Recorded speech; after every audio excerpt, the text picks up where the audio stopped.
In today's episode, we look at the second full day of MarketingProfs B2B Forum and what the audience got. The big topics of the day were on improving B2B webinars. There was a lot of chatter about that. A lot of people commenting and sharing tips from one of the sessions on improving B2B webinars. There's another section on influencer marketing, using influencers for B2B, and on Facebook chatbots. One of the most striking things to me between the content being shared by attendees and the some of the conversations and topics in the various keynotes that has me slightly concerned is that there does not seem to be a ton of innovation in the B2B marketing space. Now, this is not to say that there are not marketers doing fun and interesting things and improving their webinars, but I don't see as much that is new and different. One of the reasons why, for example, Larry Kim's chatbot session is so popular is because it's just a new format. It's something new in the B2B space that otherwise we don't see a whole lot of real widely adopted innovation. There are certainly individual companies, individual marketers who are doing a great job being innovative and trying out new things. But the question I have is that because the things that we do are at this point mature and proven and work, white papers, webinars, ebooks, email marketing, or do we have a blind spot in B2B marketing? Is something absent? When we look at B2C marketing, there's a lot more emphasis on things like interactive and video, really rich formats. We see attraction methods that are much more impulse driven, understandably, things like experiential marketing.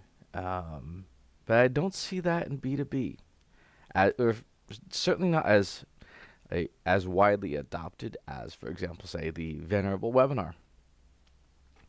So when we look at what's been shared at MarketingProfs about making our marketing more human, making it more emotionally resonant, building better webinars, I do wonder if we have missed something.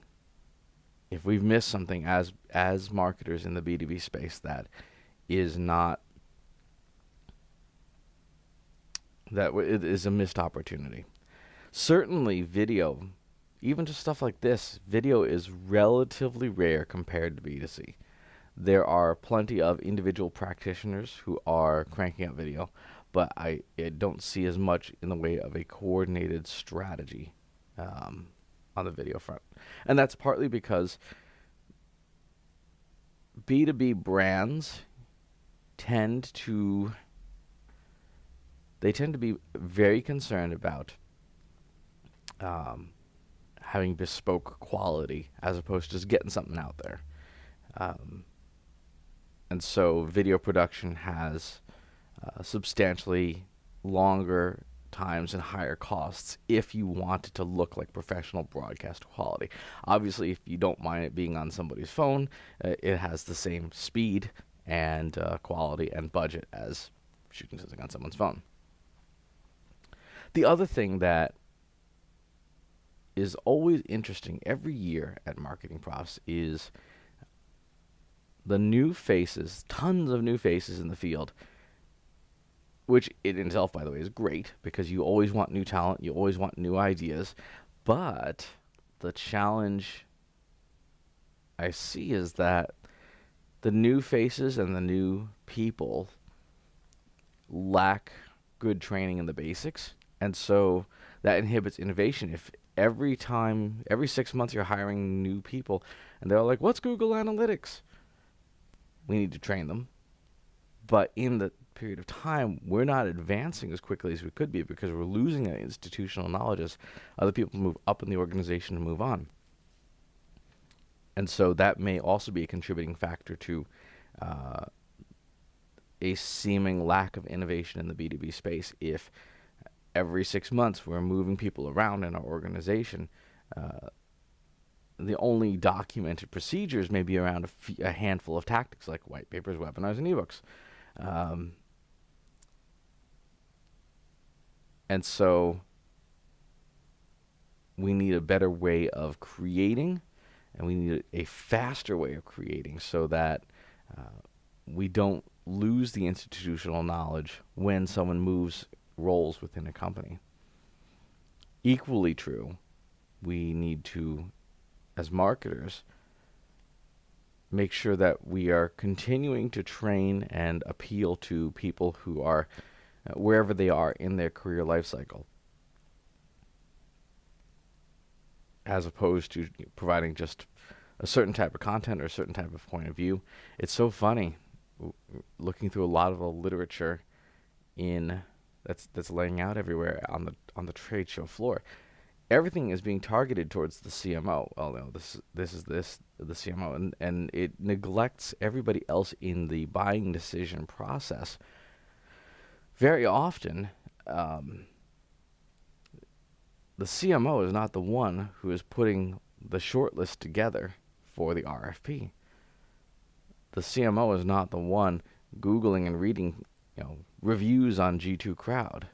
The CMO is making the decision, but maybe making the decision with relatively sparse, highly filtered information. So for B2B marketers, another area that's a bit of a gap is, are you creating content that is applicable and appropriate for people throughout their career journey as marketers, looking to gain information about products and services? So a lot to think about from this year's B2B Forum.